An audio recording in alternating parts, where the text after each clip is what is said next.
జగ్గారెడ్డి కీలక వ్యాఖ్యలు చేశారు. పీసీసీ కోసం పైరవీలు చేయట్లేదంటూ స్పష్టం చేశారు. సోనియా, రాహుల్ గాంధీ ఏం చెప్పినా చేస్తాను అన్నారు జగ్గారెడ్డి. గాంధీ భవన్లో అటెండర్ పదవి ఇచ్చినా చేస్తా అని చెప్పారు.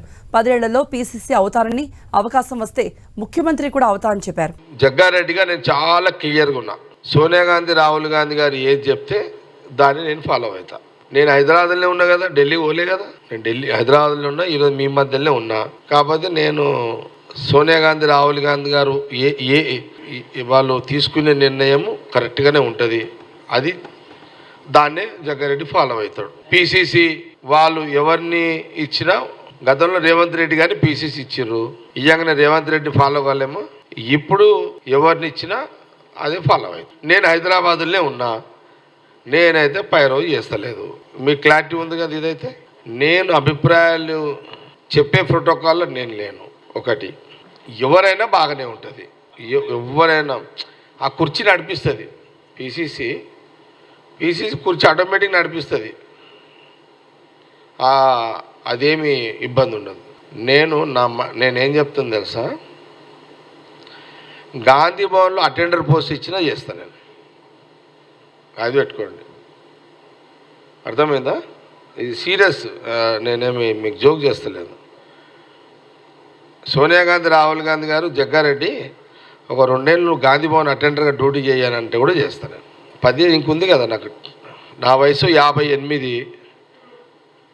10 ఏళ్ళు అన్నా కూడా ఇంకొక 68 దాకా 10 ఏళ్ళ టార్గెట్. ఈ 10 ఏళ్లలో నేను ఖచ్చితంగా పీసీసీ ఎప్పుడోసారి అవుతా, ఒకసారి ముఖ్యమంత్రి కూడా అవుతా. ఏది 10 ఏళ్ళ లోపు వచ్చి ఈరోజు ఇదేంది, ఇదే సంవత్సరం, ఇది 24. అంటే నా వయసు 58. మొన్న దసరా, అక్టోబర్ దసరా, మొన్న 23 దసరా రోజు మా సంగారెడ్డి దసరా రోజు గంజి మైదానంలో చెప్పిన, రానున్న 10 ఏళ్ళ లోపు కాంగ్రెస్ పార్టీలో పీసీసీ కావాలి, పార్టీకి మంచి సర్వీస్ ఇవ్వాలి, ఆ 10 ఏళ్ళ లోపు ముఖ్యమంత్రి కూడా కావాలి, మంచి ప్రజలకు మంచి పరిపాలన ఇవ్వాలి సోనియా గాంధీ, రాహుల్ గాంధీ నాయకత్వంలో అన్నదే నా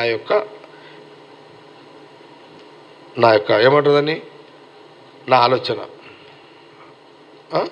నాకు నో ప్రాబ్లం. ఈ లోపల రేవంత్ రెడ్డి గారు అయ్యారు, ఇంకా మళ్ళీ నెక్స్ట్ 5 ఏళ్ళు ఉండాలని ఆయన ట్రై చేస్తాడు. ఇంకా మీతో కూడా ఉన్నారు ఇక్కడ, వాళ్ళ పేరు నేను ఇప్పుడు ఎందుకు, ఆల్రెడీ ఒక ముఖ్యమంత్రి ఉన్నాయి, ఇంకో పేరు నేను చెప్పొద్దు. నేను చెప్పింది ఎప్పుడు, అప్పటి వరకు ఇంకా మీతో కూడా ఎవరైనా కావాలనుకుంటే అయిపోతారు. అందరు అయిపోయినాకనే నా కోరిక. నేను ఎవరి కాంపిటీషన్ కాదు.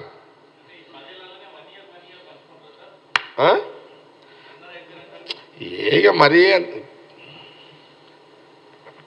డీటెయిల్గా వద్దు, చెప్తున్నా కొత్తగా, ఎందుకంటే ఎవరికి ఇబ్బంది ఉండదు. మా కాంగ్రెస్ పార్టీలో పీసీసీలు కావాలనుకున్న వాళ్ళు ఎవరైనా అవుతారు. ఇప్పుడు చూడు, మీరు టీవీలు చూస్తున్నాం, మీ దాంట్లో ఇప్పుడు మహేష్ గౌడ్ది నడుస్తున్నది, మదియాస్ గౌడ్ది నడుస్తున్నది, బలరామ్ నాయక్ పేరు వస్తుంది అనుకున్నారా, బలరామ్ నాయక్ నడుస్తున్నది. సురేష్ శెట్టి గారి పేరు వస్తుంది అనుకున్నారా, సురేష్ శెట్టి గారిది నడుస్తున్నది.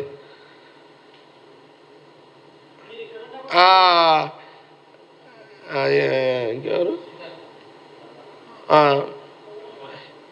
సంపత్, మాదిగా జాతి సంపత్ పేరు నడుస్తున్నది. ఇప్పుడు అది ఉన్నది, చర్చల్లో ఉంది. చూడు, కాంగ్రెస్ పార్టీలో ఎంత గొప్ప పార్టీ కాంగ్రెస్ పార్టీ, చూడండి ఎంత గొప్ప పార్టీ కాంగ్రెస్ పార్టీ.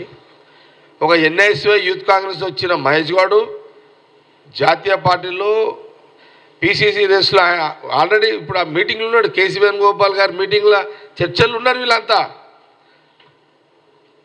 సామాన్య కార్యకర్త దిగిన సంపత్ వచ్చేసిండు, సామాన్య కార్యకర్తకు వచ్చిన షెట్కార్ వచ్చిండు, సామాన్య కార్యకర్త బట్టి విక్రమార్క ఉన్నాడు, ఇప్పుడు డిప్యూటీ సీఎం ఉన్నాడు, ఆల్రెడీ అవన్నీ ఉన్నాయి. ఆయన కూడా చర్చలు ఉన్నాడు.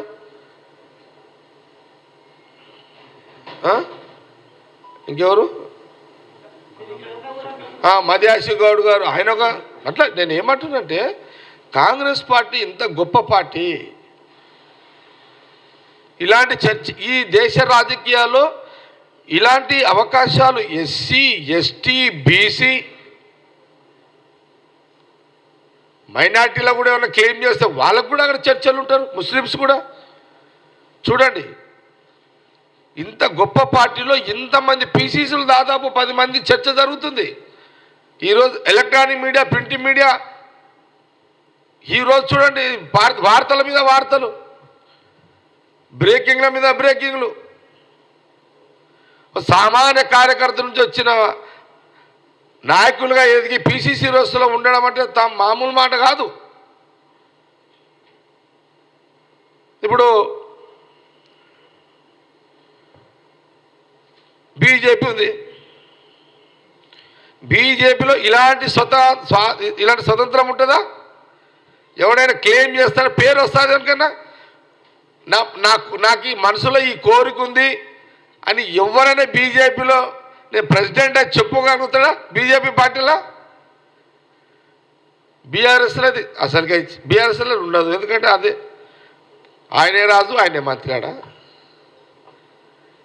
మరి సమస్త కులాలకు పీసీసీ ప్రెసిడెంట్ అయ్యే అవకాశం ఎక్కడుంది? ఒక కాంగ్రెస్ పార్టీలో ఉంది. అది సోనియా గాంధీ, రాహుల్ గాంధీ గారి యొక్క నాయకత్వంలో. ఈ 10 ఏళ్లలో అంటే నేను ఏమంటున్నానండి, కాంగ్రెస్ పార్టీ కాబట్టి కోరిక ఉండడం తప్పు కాదు, చెప్పడము తప్పు కాదు, ఆశించడము తప్పు కాదు.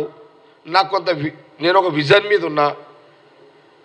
చాలా చాలా నా పుట్టుక కాడి నుంచి ఇప్పటి వరకు నేను పుట్టిన కుటుంబము, నేను పెరిగిన వాతావరణము, నాకు అన్నిటి మీద ఒక ఆలోచన ఉంది. అది ఎప్పుడు నేను చేయగలుగుతా. అందుకే నేను కాంట్రవర్సీలో లేను. ముఖ్యమంత్రిగా రేవంత్ రెడ్డి గారు ఈ 5 ఏళ్ళు, మళ్ళీ ఆయన 5 ఏళ్ళు ఉండాలని ట్రై చేస్తాడు, తప్పు కాదు. మిగతా కూడా ట్రై చేస్తారు కదా. మళ్ళీ బీసీలు, ఎస్సీలు, ఎస్టీలు వాళ్ళు కూడా ట్రై చేస్తారు. వాళ్ళందరూ అయినాకనే లాస్ట్కి నేను ఎక్కడ కూడా నో కాంట్రవర్సీ, ఎవరితో ఏం లేదు. నా పాలసీ ఒకటే, నా జోలికి ఎవరు రావద్దు, నేను జోలుకోను. ఎవడన్నా నా జోలికి వస్తే ఎవరినిడువా.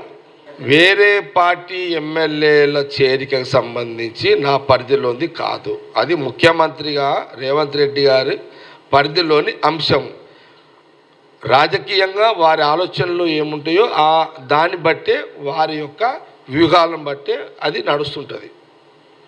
కాబట్టి ఈ ఎమ్మెల్యేల జాయినింగ్ అనే దాని మీద అది ముఖ్యమంత్రి రేవంత్ రెడ్డి గారికి వ్యూహంతో, ఒక ఆలోచనతోటే వారు ముందుకెళ్తున్నారు. దాంట్లో నేను ఇన్వాల్వ్మెంట్ కాకుండా మాట్లాడకపోవడం బాగుంటుంది.